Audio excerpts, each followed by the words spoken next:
नेपाल में आई बाढ़ ने भीषण तबाही मचा दी है। सैकड़ों लोग लापता हैं। इसका असर अब भारत की सीमावर्ती इलाकों पर भी पड़ने लगा है। प्रधानमंत्री मोदी ने भी नेपाल के प्रधानमंत्री से बात कर हर संभव मदद का भरोसा दिया है।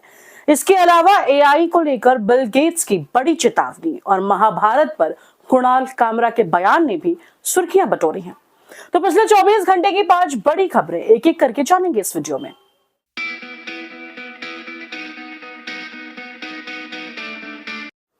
सबसे पहले बात नेपाल की, जहां भोटे-कोशी नदी में आई भीषण बाढ़ ने बड़े पैमाने पर तबाही मचा दी है।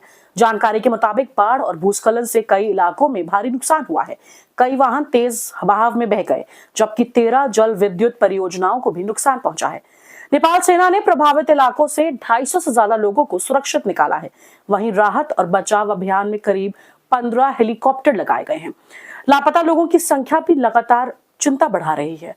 रिपोर्ट्स के मुताबिक इनमें भारतीय और दूसरे देशों के नागरिक भी शामिल हैं।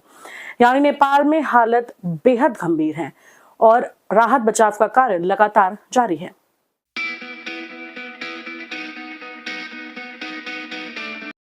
वहीं बात करें उत्तर प्रदेश की, तो उत्तर प्रदेश के नेपाल सीमा से लगे महाराजगंज, गोरखपुर, सिद्धार्थनगर और कुशीनगर जैसे इलाकों में भी सतर्कता बढ़ाई गई है।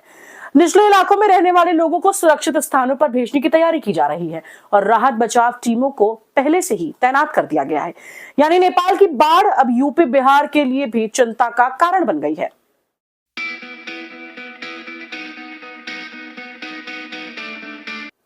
नेपाल में आए इस भीषण त्रासदी के बाद प्रधानमंत्री नरेंद्र मोदी ने नेपाल के प्रधानमंत्री बालेश शाह से फोन पर बात की। पीएम मोदी ने बाढ़ में हुई जान माल की क्षति पर दुख जताया और नेपाल को हर संभव मानवीय और राहत सहायता देने का भरोसा दिया। उन्होंने कहा कि इस मुश्किल समय में भारत के लोग नेपाल के लोगों के साथ खड़े हैं। भारत की राहत और बचाव टीमें भी नेपाल में मदद के लिए काम कर रही हैं। यानी नेपाल की त्रासदी के बीच भारत ने पड़ोसी देश के साथ खड़े होने का साफ संदेश दिया है।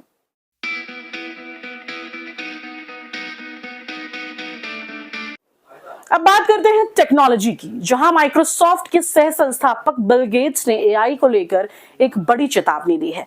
बिल गेट्स ने आर्टिफिशियल इंटेलिजेंस यानी एआई के तेजी से बढ़ते प्रभाव को लेकर चिंता जताई है। उनका कहना है कि दुनिया एआई से आने वाले बड़े बदलाव के लिए अभी पूरी तरह तैयार नहीं है। एआई आने वाले समय में सिर्फ नौकरियों को ही प्रभावित नहीं करेगा, बल्कि साइबर सिक्योरिटी, अपराध और इंसानी रिश्तों तक पर इसका असर पड़ सकता है। गेट्स के मुताबिक एआई का बदलाव इतनी तेजी से हो सकता है कि सरकारों और समाज के लिए इसे संभालना बड़ी चुनौती बन जाएगा। यानी एआई जहां नई संभावनाएं खोल रहा है, वहीं उसके संभावित खतरों को लेकर भी दुनिया में चिंता बढ़ रही है।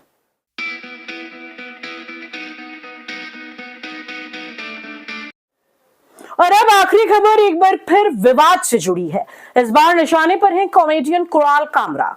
कॉमेडियन कुणाल कामरा एक बार फिर विवादों में घिर गए हैं। दरअसल एक शो के दौरान उन्होंने महाभारत को इतिहास की बजाय माइथोलॉजी यानी पौराणिक कथा के तौर पर बताया। इसके बाद सोशल मीडिया पर उन्हें जमकर ट्रोल किया गया। कुणाल कामरा ने बाद में सोशल मीडिया पर एक लंबी पोस्ट लिखकर इतिहास और माइथोलॉजी के बीच अंतर समझाने की कोशिश की। उन्होंने ट्रोल करने वालों पर तंज भी कसा। अब उनके इस बयान को लेकर सोशल मीडिया पर बहस जारी है और लोग अपने अपने पक्ष रख रहे हैं। तो ये थी पिछले 24 घंटे की 5 बड़ी खबरें। नेपाल में भीषण बाढ़ और तबाही, यूपी बिहार में बढ़ता बाढ़ का खतरा, नेपाल को पीएम मोदी का मदद का भरोसा, एआई पर बिल गेट्स की चेतावनी और महाभारत पर कुणाल कामरा का बयान। इनमें से आपको कौन सी खबर सबसे ज्यादा महत्वपूर्ण लगी? हमें कमेंट करके जरूर बताइए। ऐसे ही देश दुनिया की बड़ी और जरूरी खबरों के लिए चैनल को जरूर सब्सक्राइब करें और जुड़े रहें द न्यूज़ कटआउट के साथ।